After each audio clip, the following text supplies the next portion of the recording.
do you think every opportunity is worth scaling? Dude, honestly, I don't think a lot of people want to scale their business. Mm, If you think about how many small businesses there are, I think people are satisfied. All right, we're talking. What do we want to talk about today? I want to talk about scaling, to Okay, scale or not to scale businesses. right. What does it mean to scale? What do you need to do to scale? And I think to scale or not to scale being like whether or not you should be taking like having businesses and then like trying to scale them, or if it's better off just like making the business and then like selling it instead of scaling. Oh, I also just wrote down some random ideas that I had in the car the other day, yesterday to be exact. I was like, dude, we got this podcast coming up. I haven't done any research. I was like, all right, I had to drive to lunch, and I was like, okay, I'm gonna just brainstorm on the drive. Um, so we can just, I'll tell you. Um, okay, so clearly I was thinking about taxes. So I was like, at what income do you start optimizing your life for taxes? Like where you live, how you spend your money, what assets you choose to buy, how much you spend on like a CPA. Um, and so the follow up is like, do taxes impact where you live? Because I saw this really interesting clip of this guy. I think he was on like Grant Cardone's podcast, and he was like, yeah. He's like, I had to, or Grant Cardone was saying he had to leave California. It's like the taxes were too high, or he didn't like it, or I don't know what it was. But it sounded like it was a financial reason. And the guy he had on was like, yeah, he's like, once you make enough money, he's like, you just pay for the lifestyle you want to live. He's like, so I prioritize like sunshine and good weather. So he's like, if it's too expensive to live there, I just make more money. And I was like, that's really interesting because all the like huge guys I feel like in that industry are like leave California, tax, like go to a state that doesn't have like whatever income tax or sales tax, whatever it is. What's super interesting about that is, and actually the kind of philosophy that I'd probably prescribe if I, or not prescribe or follow to, if I was in that category of like wealthy, like becoming like super wealthy, that type of thing, would be Alex Hormozzi's take on it, which is um, his like whole thing is like you don't get to billions of dollars like of a net worth by fiddling with your taxes. He's like, it's literally not worth it having to, you move these assets here left and right, you do these things, and then all of a sudden you have to do this, and then you have shell companies, and then you have trusts laid out to 10 different people, and you have to make sure those people, you actually trust them because they can take that money, and then all of that to save a couple, like maybe $1 million here or there. Or you could just say, I paid my fucking taxes, and you're spending your time actually growing business and making more money. But I do think that the like choosing location over like for lifestyle by lifestyle versus taxes is probably way better off. Like I would hate to live in Florida just because it's like no income tax. Like Florida, like that's not ideal. I would agree that it's like a place to snowboard, a place that would be that has sunshine, probably 150, 200 days a year would be nice. And generally good weather. Like that would be what I would want to do. And I think I would take whatever taxes came along with that if that was the case. Mm-hmm. Yeah, that's fair. I think I'm in the same boat. I think if you hit, I feel like there are a few key like metrics you want to hit or like decisions you want to make. And after that, it's like, okay, you're just pinching pennies, like trying to figure out this tax stuff. Um, but like, I think a big one is probably investing in property or investing in assets, right? Like you want it, you don't just want it sitting in a bank. So I feel like that's like an easy step Yeah. and not something you need to actively manage. But yeah, as soon as you start like having trusts and like all these things you need to actively manage, you got to start to wonder like, okay, what's my time worth? And then like if I were to, figure out what my hourly rate is and how much time I'm spending on this, like is this really saving me money? Yeah. And and I think in Grant Cardone's case, his big thing was the properties he's managing in California, the tenant laws and things like that were super, they're like not limiting, but like having to deal with like tenants, and they don't have like you can't just like kick them out or like evict them within certain like things. You have to go through like a legal process or whatever it is. I think he was also looking at it from that perspective, which is like managing my own properties as well as his like own homes in California. It would just be like a nightmare because I've heard him talk about he now like exclusively buys properties with like certain states with certain tenants' rights because he needs to be able to like evict someone when he wants to. And like I think that was also something I'd listened to on why he left California. Or wait, no, go back. I will say though, California's taxes are pretty freaking crazy. And it's not even taxes, like on top of the taxes, it's like gas prices and it's traffic and all of those like things. The gas and the traffic more than anything else would be why I wouldn't want to live there. Like I would live in San Diego and I would never leave like the 3 mile radius of San Diego. And like that's just it. I walk to the beach, you walk to groceries, like you just avoid the car the entire time. Yeah. Yeah. Anything like LA or yeah, any big city you'd have to drive in seems undesirable. I agree. San Diego, like Pacific Beach, yeah, PB, that'd be ideal. But anywhere else, I'm out. But do we want to do an intro for this or do we just want to keep rolling? Like you said earlier, we're to scale or not to scale, think and drink podcast episode 4 Yeah. or episode 3. Yeah, Episode 3. episode Yeah. 3. Yeah. Yeah.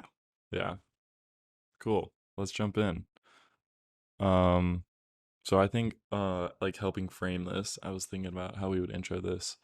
Um and I think it all comes down to time horizons and like your goals, Mhm. right? So like I feel like you're gonna have the same point because I watched Alex Hormozzi's video. He's like, if you have a 10-year plan, he's like,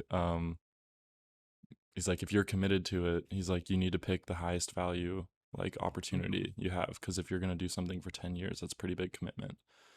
So I thought that was really interesting. But yeah, I think if you're deciding to start a business and you know it's gonna succeed, I feel like that's a big decision. Yeah.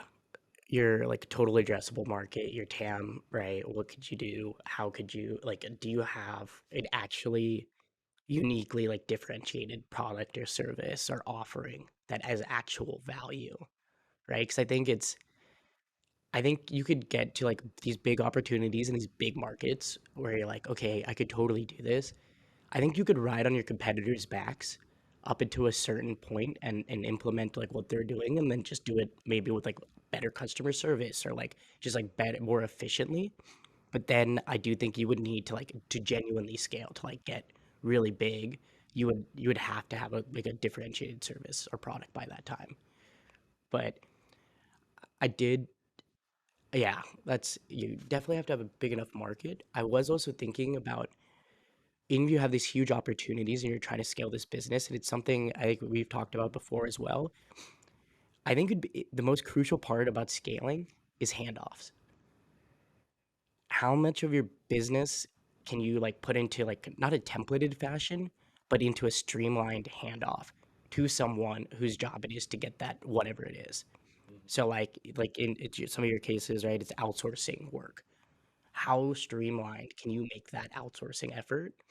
And I feel like that is I was thinking about that. I think that is one of the most crucial parts of being able to scale is like how easily can you hand off your like needs to someone else, whether it's internally or outside of your company.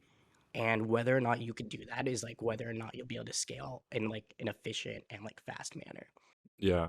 Yeah, having processes and yeah, like you said, like templates or things to basically take the thinking out of the work that you want to hand off. Um, that was a big thing with one of my first outsourced partners I hired because I was like, all right, this is like a subscription service, so I'm going to be paying them a monthly fee to have access to their services, but I also pay an hourly rate on top of that. So I was like, okay, cool. I'm probably getting, I should have validated this, but it was right before we were leaving for our trip. And I was like, this sales guy was like giving me a crazy deal. He marked it down like, I don't know what it was, like 80%. And he's like, just do it for 6 months, see if you like it. I was like, okay, cool. Didn't really read the contract or like what was included. And so I was like, this is great though. He's probably going to have systems for me. That's like, I think the biggest value add. Like he'll probably have a streamlined way for me to hand off my work to his developers. That was not the case. you basically are supposed to treat these guys like employees. You're supposed to set up your systems um like whatever it is, like Asana or whatever your like task management system is. You need to set it up and you have to have your systems in place and you have to train them on how to use your system. And I was like, dude, I basically just hired someone. Like I wasn't expecting this. This is not efficient or very helpful yet. And I feel like it's a really fine line between like getting a process that gets the job done and actually over optimizing it. Like how do you like where do you think that line is when you have to decide, like let's say you have a business process but now you want to like grow or scale, and so you have to hire new people or you have to outsource it. So you're looking at your process. Like how often, or is it like at what point is it not worth your time to like, I'm gonna try and make this more efficient? Like if it's getting the job done, it's getting the job done, right? Like I feel like that like bureaucratic nature I see in a lot of like in my even my own company that I work for. Like there's sometimes it's like this is like overdone. Like I think you just need these points, and if you're someone on the other end receiving like these, like the business requirements or whatever it is, if you have like a functioning brain, like you could think through this, right? Because I think there is times where it's like I don't think everything needs to be spelled out all the time in these, but enough of it of what matters does. Yeah. Yeah. And I think that's more applicable at scale, right? When you have a big business and you're like, okay, where are we bleeding money? That's like a much harder question to answer. Where, like, for me, it's like, okay, where are the bottlenecks? It's like, okay, well, I don't have any projects lined up. Sales is clearly the bottleneck right now. Or it's like, okay, I have 3 projects due this week. It's like, where's the bottleneck? Okay, I clearly need to deliver. Like, it's just a series of like putting out fires, I feel like, in the beginning. And the problems are really obvious. But yeah, at scale, once you start having, I think once you have middle managers, I think that's when it's harder to tell.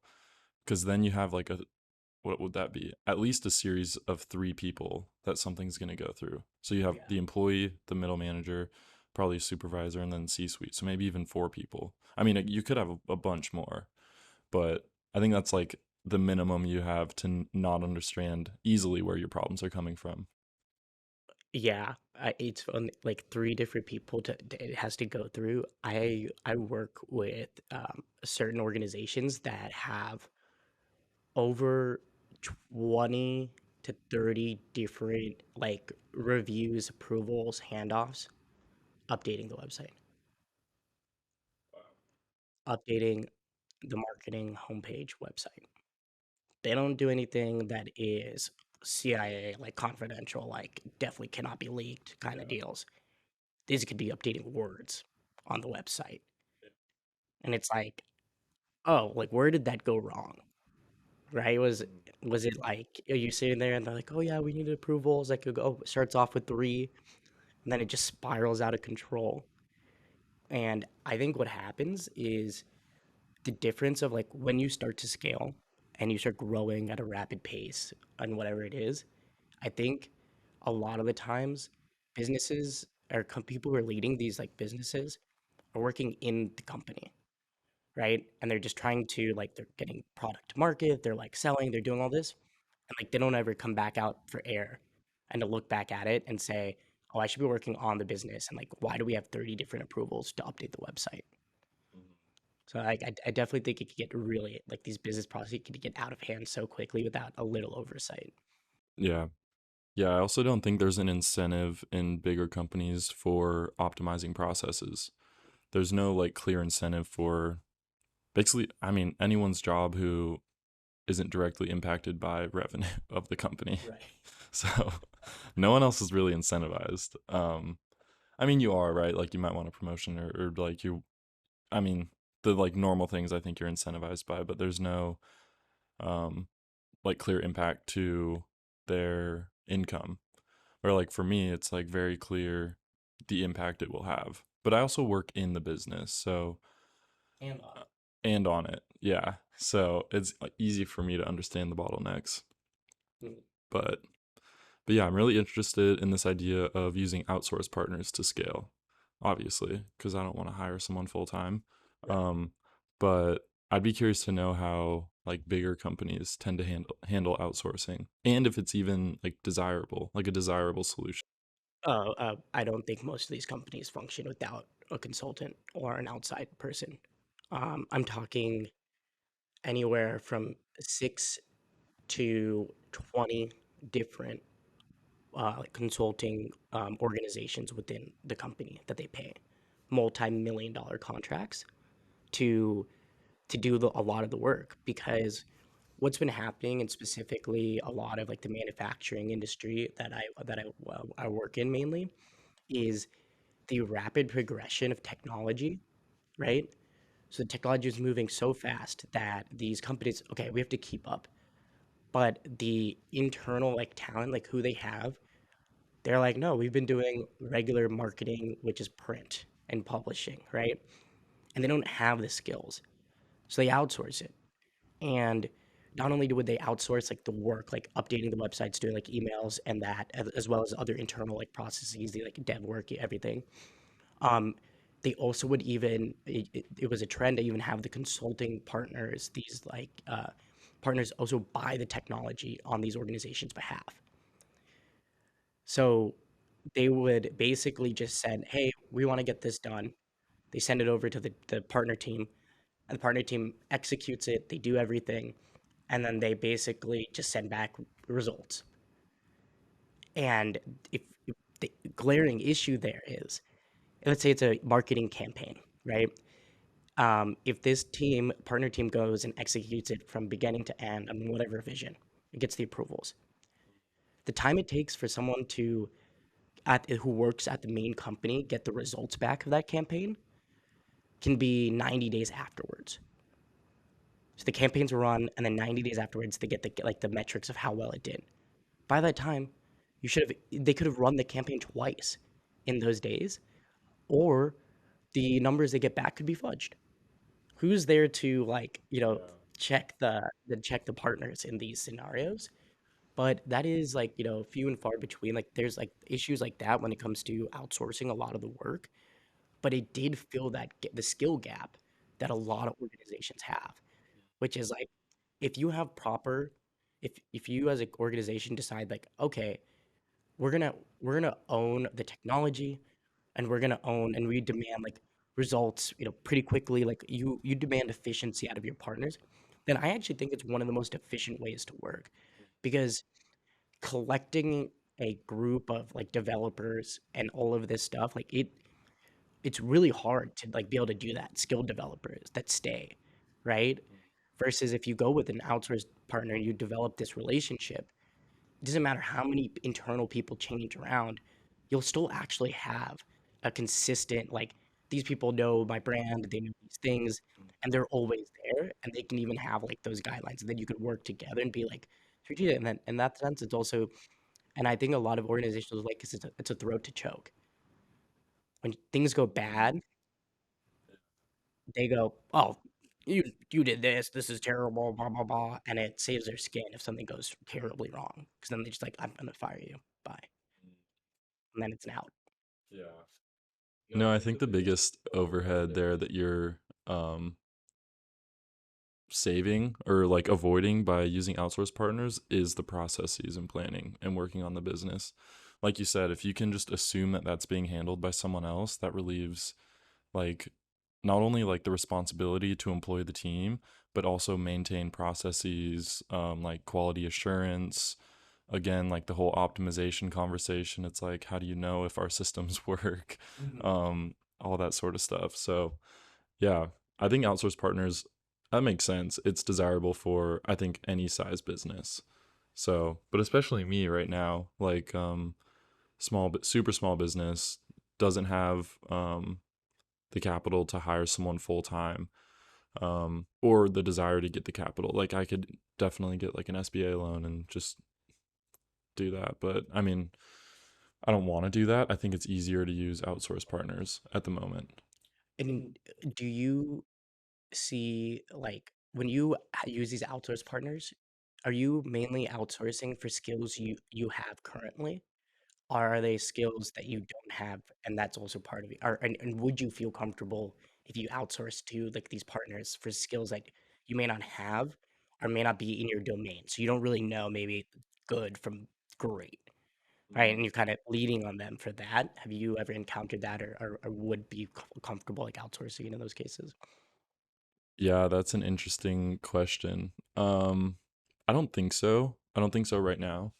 Um, just because like that would there's already so many moving pieces and so many things I'm learning. I don't want to go down this path of like learning a new industry or, whatever branch of this industry just to make like, whatever it might be, like a $3,000 contract. Mhm. That's not worth it at the moment. Just the pure time cost, and lack of opportunity after that. So it's much more easier for me to gamble, or not gamble, but like bet on something I know will work. So web design, web development, um, that's like the bread and butter. I do outsource SEO, which I don't understand completely. Um, But conceptually. conceptually I understand it, and there's metrics. Mhm. So like it's pretty easy to tell if someone's actually doing SEO or not, and you can go to Google and check pretty quickly too if it's working. Um, but yeah, like stuff like graphic design, I'm happy to outsource, even though it's not what I'm like an expert in. But it's also, like you said, something I understand enough to say like, okay, this is passable, or I don't want to deliver this.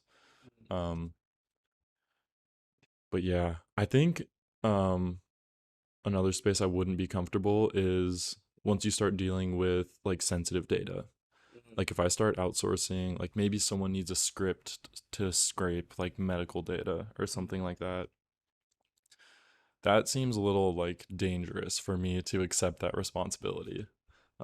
So yeah, but at the moment I'm outsourcing skills that I do understand. So it's easier for me to kind of give the thumbs up or like a thumbs down on the work they do. Mm. As well as probably properly describe what work you need done. Yeah. Yeah, that's a huge part, describing the needs and working with customers to explain the deliverable. So it makes like the sales process easier, like customer relations easier, handoff easier, all that stuff. What was something that really interesting that you said was we talked about like handoffs for scaling, right? Having the business process, being able to hand off something.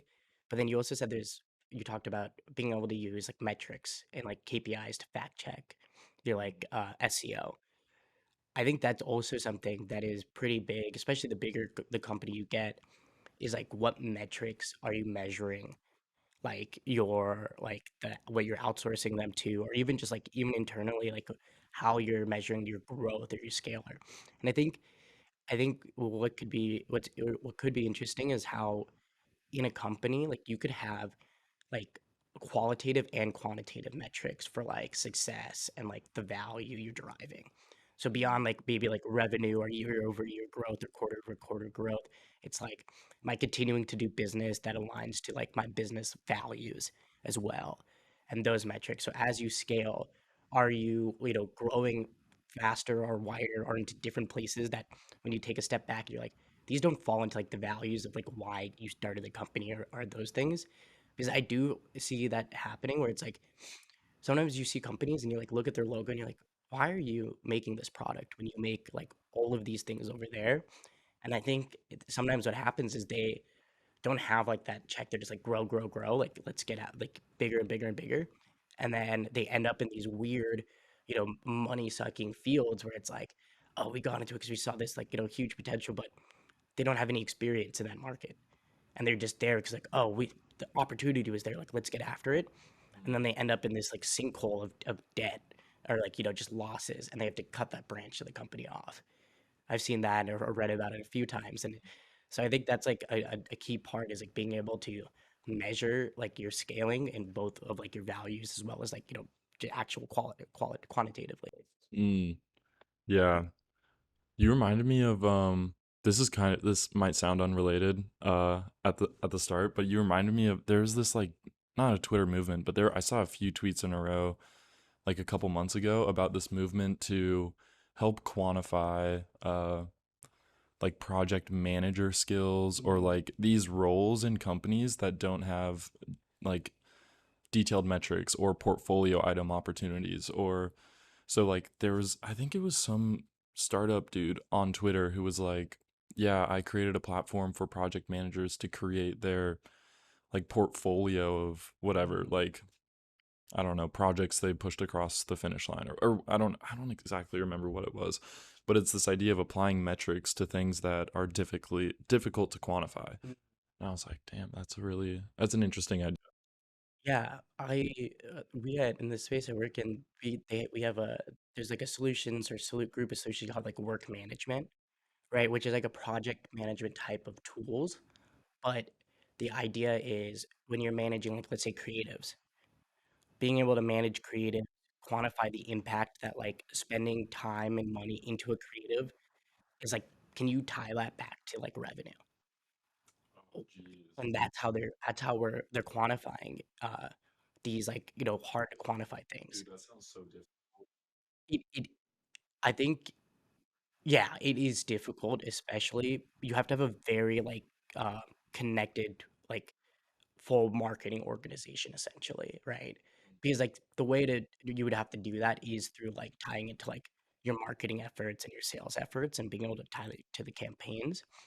But like that's one way I've been seeing it is like hours spent, and if you make it as efficient as possible, right? Like so part of that is like that project management. Can you automate the tasks?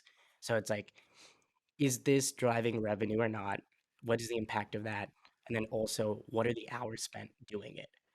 Right? So what is the ROI on the hours of the creative? And then you can double click into it and go, why are we spending like so much time in these things? And the creatives usually come back to like, well, I spend, 3 hours just finding assets in a ludicrous like box, account. It's not properly tagged. There's no naming schemas or whatever it is. And they're just searching and they're doing like these operational stuff. So it's like you could either be taken a look at as like it's not worth investing in creative, or it's like our creative process sucks.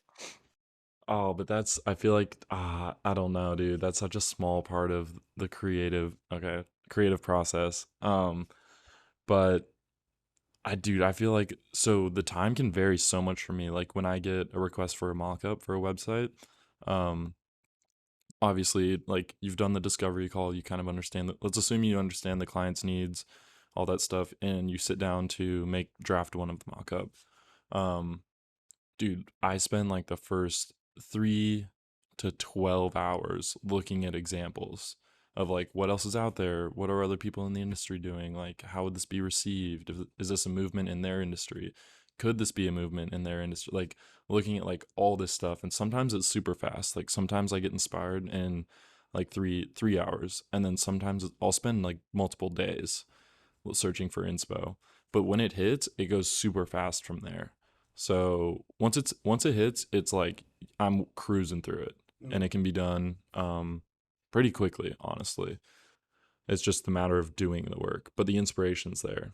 And yeah, those are like it could take you days or multiple hours, whatever it may be, but like ultimately those hours are in reality well spent, right? Because you then deliver an excellent product, and then the customer's like, oh, this is great, let's come back to these guys or whatever it is. So like even if whatever the length of time it may be, as long as the final product is being delivered in that deadline, project deadline, at the quality that is, great, then it's still right. If you were to tie it back to your revenue, you're still probably getting great ROI on those hours spent doing creative work, even if it looks on paper like you're spending hours, right, on it. It'd be so interesting to collect a bunch of data in that space, because then you could start setting time limits. So I mean, time limits are sometimes set by budget. So like in the like agency space, they usually have a budget and you can't go over it, blah blah blah blah. So you got to use it wisely. So if you start collecting data from uh like the hours spent based on the budget, so like what does an 8-hour website mockup look like? What does a 40-hour website mockup look like?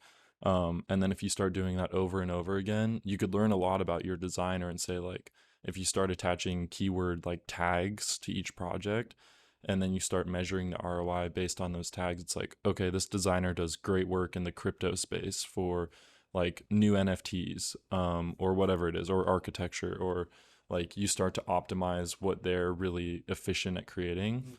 because they probably like doing it too. Honestly, that's probably what they enjoy doing because it goes faster for them. It flows easier. I think yeah, this is really interesting. Yeah, and it's like you would hone in on the creatives, like you said, their ability to make these great like whatever it is, they're probably having a good time doing it. And then also what I think it does is like it lets them become like an like one be able to prove they're valuable in those senses, right? Like if you were to come back and just collecting the data over and over again, and then making the small tweaks, and then you would suss out the differences between whether or not this creative's like, good or bad at like not good or bad, but like whether they excel or like are a little bit I guess slower at whatever it is the topic, or if it's like maybe it's like a technology issue, like they spend half their time re-rendering the crap they have to do because it fails every single time, so they Mm. just sit there, right? So I think you'd be able to really easily pick out and show it through data that it's like one or the other, and be able to have that, which would be super cool. I do wonder though, like, maybe not. Yeah, I yeah, the agencies, how much you spend on the creatives and all of that. Mm, Yeah, because well, I think the major like pain here would be for this ever being feasible is the like detailed recording of your time. mm, Or like let's say there is a product out there that can record your time and accurately pinpoint, okay, you spend this much time doing research and like all this stuff. Um Super invasive of your like crazy. yeah, technology experience. Like imagine a company saying, "Yeah, like we'd love to we installed the software that like tracks everything you look at and uses AI to auto like generate tags for what you're actively working on." I'd be like, "What?" No way. Yeah, that's a red flag. Yeah. Super invasive, but if I was the one and it was my team and we're like, guys, let's try and figure out how we could do this the best way possible. Like if it came out a group effort and like everyone's like doing it like for the research sake to see like where you fall, right? Like where like Mhm. what are we doing with our time? Like let's check it Yeah. out. I would be on it board, but like having that running like all the time where it's just tracking every single thing you do, that Yeah. would be a little crazy. Yeah. Yeah. Yeah, I think you do pitch it as almost like a self-development opportunity to your team. Mm, Because it would be like, hey, we're going to use this software to better understand like what you're most efficient at designing, like probably where you're most successful designing, like how you can basically improve your skills in a specific industry to increase the business revenue, but at the end of the day, increase your own return on their investment. So like if they start seeing like, okay, you're super efficient, we're making like tenfold on this creative mhm. than we are this one, like maybe we should pay you like a little more Yeah. or something like that. So maybe it's an incentive. Yeah, so it'd be like basically a creative aptitude test, essentially, Right. but it's like through data. It's Yeah. like it's not. It's like here, this is what it proved to be, and then what would be like really interesting because I think what would happen really quickly if you were to implement those changes based on that data, I think that person will burn out of doing whatever that work is Mm. fairly quickly. But what you could do is you would have right a full chart of like all the things right top to like most efficient highest like ROI in these like categories, and then you could just rotate them right Mm. between these categories in which they are, Yeah. and then eventually like you could have it rotated where everyone does spend some time at like what their weakest point is. Mm. So even though it may not be ROI for the company, like the lower ROI, you probably the gains you would have gotten from like having done that previous optimization would allow for those folks who may have not have been the most efficient to spend time doing those things and learn those skills like you said and gain like that opportunity of like, oh, I'm just gonna get time to like get better at whatever this is, and then Mm. overall you're just a much more optimized organization. Yeah. Yeah. Yeah, and maybe it's even like you could start pitching mentorship programs or like you could like team people up who might have like complementary skill sets. Um yeah, that's a really interesting idea. I don't think, dude, that would be so exhausting though if you have to manually record all that. I actually think it would be uh, you could do it fairly easily because what you would do is you would use a solution that from it'd be like project management solution. You have your process laid out. You assign the like, hey, we're doing this project. These people get to like do these parts of it, right? And then in that tool, you would have the like assets or the materials that would be used checked in and checked out. And then as someone checks out this assets or whatever it is from that tool, that's when the clock starts, right? And then when they check it back in to end their part of project, that's when it stops. So then you'll have a time for each part of your process, and then you could use it as a time variable, right? And then it's like, okay, now you know how long each part of this takes. And then you could do, if you really wanted to do it, is you would do like a qualitative survey afterwards. Be like, what did you think of this? Like, would you do like a postmortem on the project? It'd say like, how did you feel? And then you could compare like the survey results against what the data is showing, and then see how they match up. And if you have like conflicting things, oh, I really enjoyed like this part, but then the data shows it's like super like inefficient, let's say, or it takes it. It's like, oh, maybe the data is wrong in that sense because the person likes it a lot, so they were, super involved. Like they were like, oh, looking through everything, like really wanting to make something super great. So it took them a little bit longer. Yeah. Dude, I'm starting to think that this isn't a new idea. Well, I think ClickUp, have you used ClickUp before? No. It's kind of like Asana. It's like a task management tool. And I think they're trying to be like Jira too, because you can attach like Git branches and stuff like that. But they also have a little timer button you can start. So like you can break down a task, add subtasks, it's like an infinite subtask you could add. You can add to-do list. I mean, it's like Asana. So, but attached to each of those, you can press this little play button and it'll start timing you. And you can add tags like specific to a project or yeah, this idea is out there. It's the tying it to revenue and business success that isn't done properly today. You can track how long it takes for projects to be done, who might be the best at doing the projects or whatever it is, but who cares? Like, what is that driving? Is it driving revenue? Is it driving like, operational costs go down, like your OPEX? Like what is this driving, and can you prove that? Like, why shouldn't I cut the creatives team in half? What is the value of you guys? I could outsource it, right? I could outsource all of this. Yeah. Give it to some agency. Yeah. So I think that's the hard part. I think they totally right. Project management, like that is managing projects, figuring out the time and the processes is there.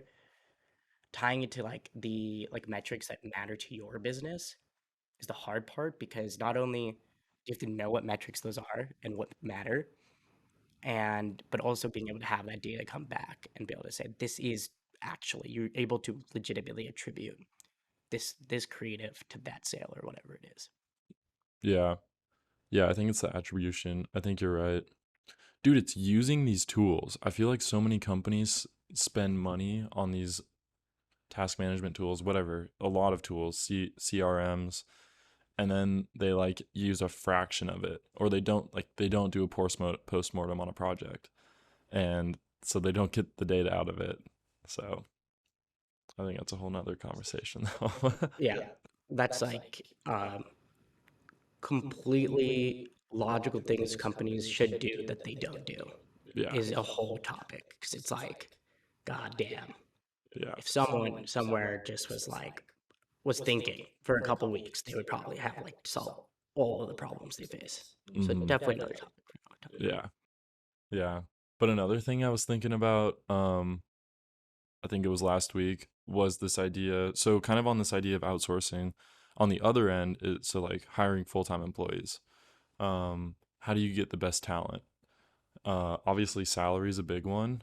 But I was thinking, so this kind of plays into the optimization thing too. So I think if you pay them well, but you have killer benefits, like let's say a job posting had, let's say it was in the like salary range of everyone else, every job in that kind of like space you're looking, it's right in the middle. Um, but you had like 2 months of PTO. Like what if that was a highlight and it was like you had to take it or something? do you think that the best employees would be efficient enough to make up for 2 months of PTO? Like, let's say that attracts Mm. the top talent. Yeah. Um, because like the company I work for does unlimited PTO. And you do attract the top talent, and the top talent does not take 2 months of PTO. They just don't. It's like the whole mindset of like that. But I do think like you could set up your company in a way that even if people take 2 months off, you would be fine. But I think it matters the size of the company and then how busy you are in that moment. Like if your new product launches or whatever it is, like your main product's going live, all of those things, like yeah, you probably cannot have someone going 2 months. But I don't think a top tier talent, excellent talent, they're not going to want to take 2 months off. Like they're not going to do that in those key moments. But I do think part of being a good like organization is forcing your top talent to take a fucking break. Not 2 months breaks. I think that's a lot, and I don't know if they would want to ever do that consecutively. But like saying like you do these big projects and you're saying like take a week off afterwards, right? Like getting that time in because there is a level. I think besides PTO, uh, attracting top talent is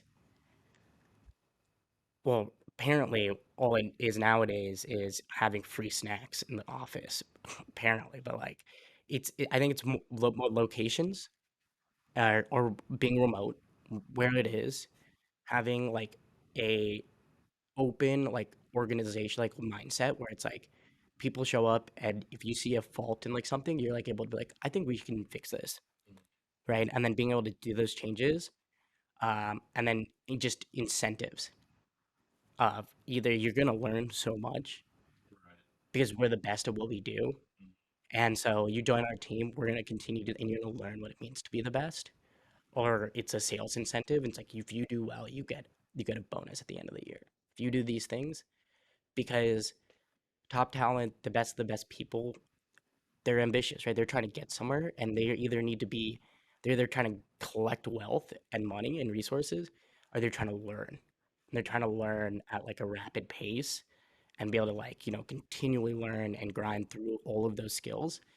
And unless you have either or both and like a way to be able to guide them through those and have like that leadership, I think that's like the main thing because top talent will just leave they show up and it's slow but they get paid well. I think they get bored, right? Yeah. Yeah, that's a good point. I was trying to think of a way to fast track this. Like, let's say you have a company that maybe it's not the most exciting product or not out your corporate structure yet, or you're basically trying to get the top talent into a company as fast as possible with as little thought on like the smallest business like thought you could have. So I was like, maybe it's 4-day work weeks, or maybe it's like you said, like snacks or something, like these little things that people would go nuts for. uh, I would say it's really interesting because I think if you prioritize gathering these like exceptional people, they would probably tell you how you should set up those smaller business processes and things in your business model, right? Like you could then structure around, oh, if I have everyone firing on all cylinders and they're great people, then now you can shift your whole entire like the business process around how great people work versus making that assumption and then like trying to fit people in, and then now you have like these walls to do it. But I think the fastest way is to have a fearless leader, someone who's genuinely charismatic. Like if that's like if you I've worked with so many people and like there's so many times where it's just like you're sitting there and they're like it's like there's not a lot like the business process might not be there or whatever, but god damn it, they're so freaking charismatic and you're just like, yeah, I see his vision. I see his or her vision. I see what they want to do. I know what it's gonna take, but let's give it a shot. It's at least worth trying. And I think that overall, and I think being that fearless leader is having clarity of opportunity and where you fit into that. And at least some direction. And like well, we're gonna do it, we're gonna try it this way. And the flexibility to be able to like move left or right a little bit depending on it. But I think you need to have like that vision and goal. 'Cause I think it would be very hard to like fall in line otherwise, like to follow this person if they didn't have that. Yeah, I agree. I think going down that path though, like if someone's just reading job listings, hard to know if they have a charismatic leader unless they have maybe like a social media following. Do you think you find exceptional talent through like job posting boards? Okay, that's fair. Probably not. But maybe you go scalpel. I don't know. But again, I do like your idea of like a charismatic leader. I think you have to have like a social media following at that point. And then when you reach out to them, you're like, oh, this guy with like 1.2 million followers reached out to me. You should probably hit him back. There's that, and it's like, and the reason I think that's so important is because um, all of the stories of these massive corporations and people are sitting on lawn chairs in a one or two like office, like rented out space. They're sitting in lawn chairs, and like these are like exceptional people, and they're just working. They make it happen, right? They're like these small, like, oh, get chips or whatever. They just don't care because it's like, oh, I see what this guy is after, like, or this girl's after. Like, I can fall in line with that. So, to your point, the, a social media following, I think, would be really important. Not because I think you're going to be reaching out through like social media itself, but I think the network that you would then associate yourself with, like who you talk to on a daily basis or meet with for like just random meetings, and you say, hey, like when you talk to those types of people in those like that are higher net worth or bigger businesses or more successful than you, and you've been able to reach out to them because of your social media following, and you let them know, oh, like I'm looking to hire for X, Y, and Z. Chances of them like, oh, I actually know someone who is right up your alley. Like I can just send them your way. Yeah, I think those are the interactions in which you are getting that great talent because they're being recommended to you essentially, pre-filtered. that's so true. Yeah, yeah, that's so true. And the people that follow you, I mean, probably would be interested in working for you. So if you do say like, "Oh, I'm hiring," they're probably gonna be like, "Oh, yeah, finally a chance." They'd probably jump at that opportunity. And then you already have people like invested, committed. They know the vision. Like if you've been building this audience based on that, like yeah, everything points back to building an audience. It does. It does. And this is really funny actually. So I was thinking about build this idea of building an audience, and we've talked about having an audience and a community is the fastest way to wealth and power. Not power as much, but wealth, which would in turn could leverage for power. So I think South Korea bought into this.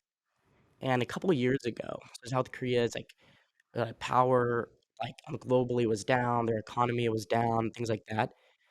So they shifted their entire part of their entire like tourism budget, sorry, tourism entertainment budget, increased it by 600%, and they put all their eggs into K-pop. And because of that, they have seen an exponential growth in GDP into also power on people wanting to go to Korea, people who understand like culture, huge things. And what's crazy about K-pop is from the get-go, it has been engineered to be catchy, popular, relevant, and all people. That's why it's half in English. It's literally manufactured art and music, and it's literally a country taking this approach of build an audience and see what happens. And it's been very successful. They have from these like the whole industry is data driven in the sense, oh, you need to say these certain words, you need to be dressing this way, you need to be doing these types of trends.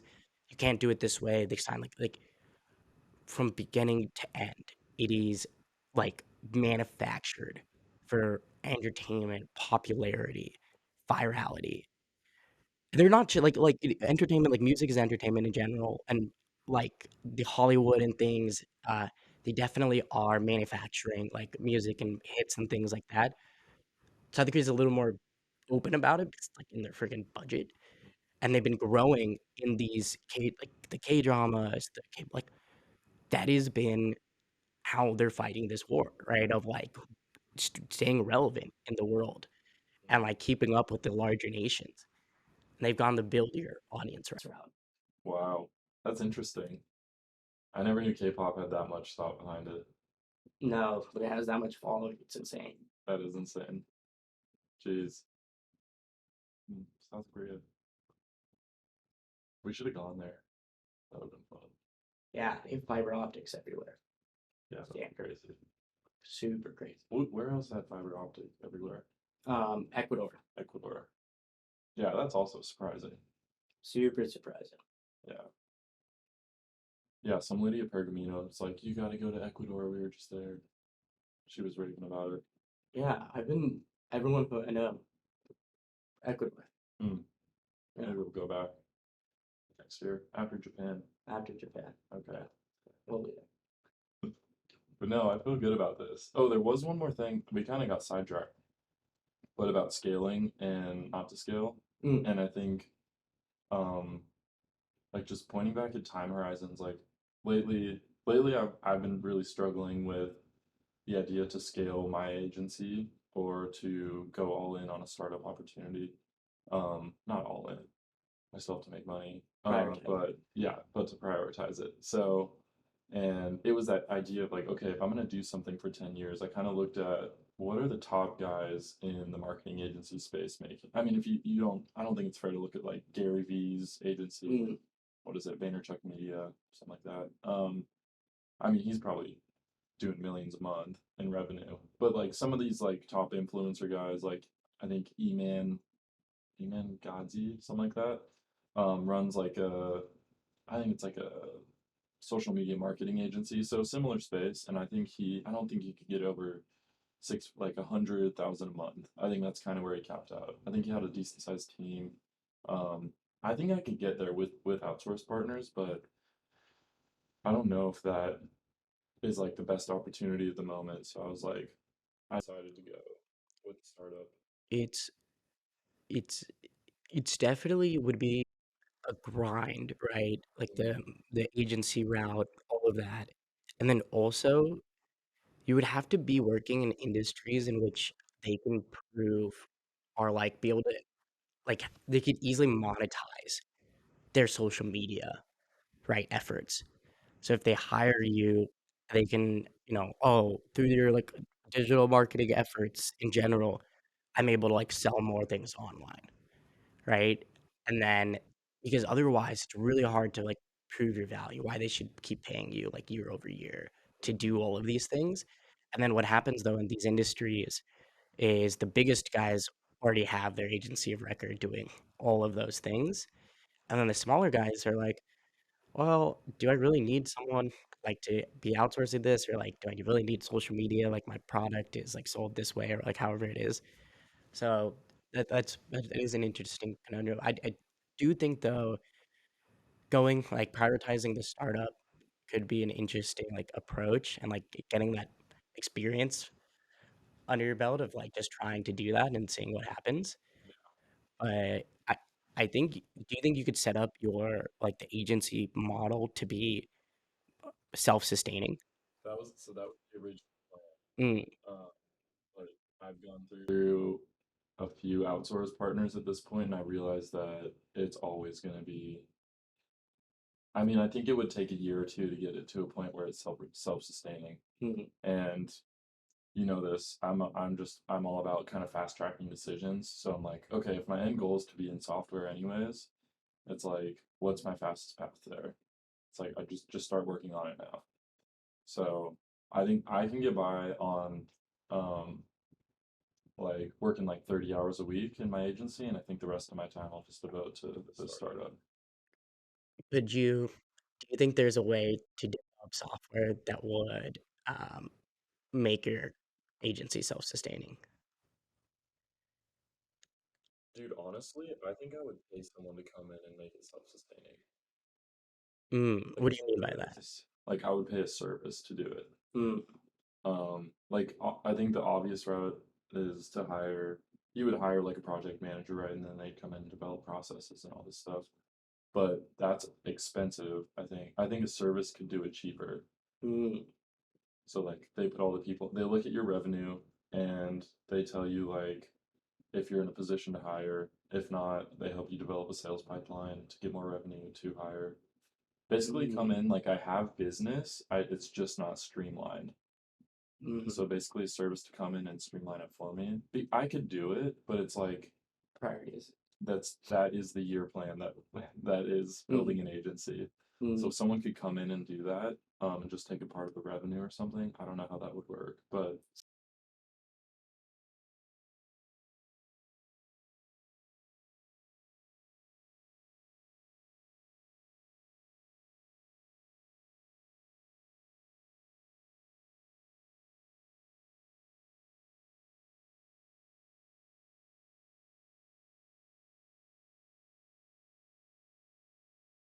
you say, because like let's say you don't want to spend capital on it up front, you're like, okay, if you're so confident in your service, you know you can do this well. Let's say you've shared your books, they know you're running like a somewhat sustainable business, you're not a bad guy, there's opportunity for growth.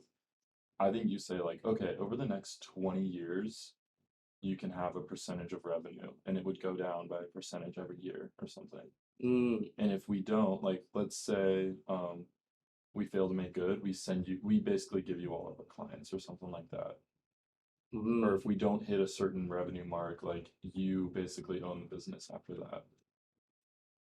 Interesting. I wonder if there's a company out there that does that. I don't know. But all that to say, just thinking on time horizons, I just don't think that is what I want to do for 10 years. Yeah, managing agency stuff. Yeah. Yeah, I think that's like the right way to look at it is it's at 10 years. Do I want to be working in a business at like and in that business that is at like the level that it would be at 10 years? Right. Like 10 years, things going well, you have your ups and downs, but it's a large business. It's, gets, good, like has a good a year, like every year revenue and everything. Like, would that be like satisfying or I guess fulfilling? Hmm. So I sometimes think that's like I don't ever think about it in that way where it's like, oh, would I want to be doing this in 10 years? But I also realize like, would you want to be doing it in 10 years at the like evolution of what that business would be? Right. Right? At the end of 10 years, would that day to day, would those type of decisions you have to make in the day be like fulfilling? Hmm. Yeah. And would it make enough money for you to be happy? Like, Mm. is the maximum capacity of that potential business, like, is that satisfactory for you? Yeah. And I was like, I don't know if an agency is gonna make enough money for me to be happy. Well, yeah, I will never touch what you could do in software. Yeah. Let's just no way. Yeah. That was honestly a big like reason for my decision. Yeah, it makes sense. Yeah, software is great. Oh yeah. It's awesome. I'm stoked. It's like can't wait for the neural link. You just plug me in, and then it's just all software.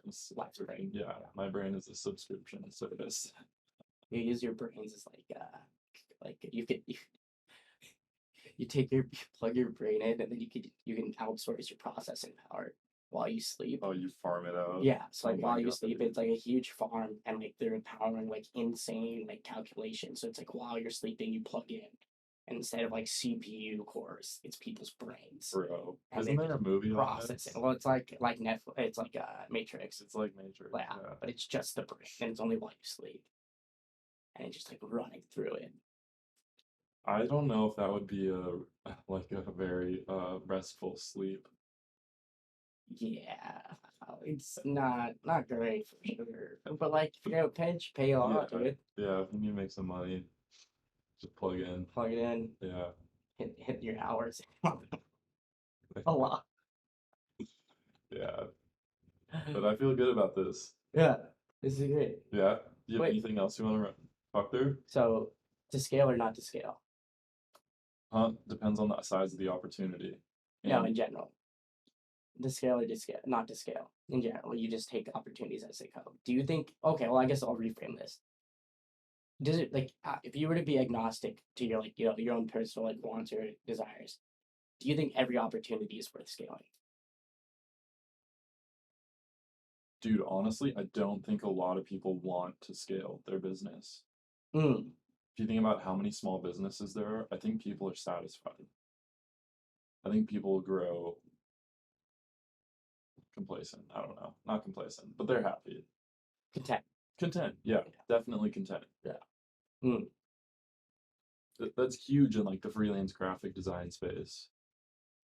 Like Yeah. they get to work on what they want to work on, take projects they want. They like, yeah, I feel like that's really pop. Maybe it's just because I'm so close to that industry, but Maybe it's pretty popular. Yeah. That's why like not every restaurant owner has multiple Right. chains of restaurant. I like that. Yeah. This is good.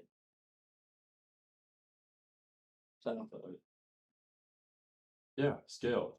yeah, Sure. let's See how it goes, or at least try. try.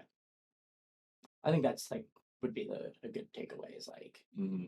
go down the path of seeing whether it's worth your time. Yeah, No, I- not, it's not. I think that's definitely what I did. Mhm. Because I mean, yeah, I've been trying, and it's not fun, and it made me rethink like this whole idea of like, is this really what I want to do? Mhm. Like, do I want to manage people? Do I want to be like developing a sales pipeline like for these finicky projects that have no metrics that I can assign to them or people don't see the immediate value? It's just a tough space. And I was like, Mm. gotta rethink this. Dude, honestly, the last week was really hard for me. I didn't get much work done. This was like a really tough question I was working through.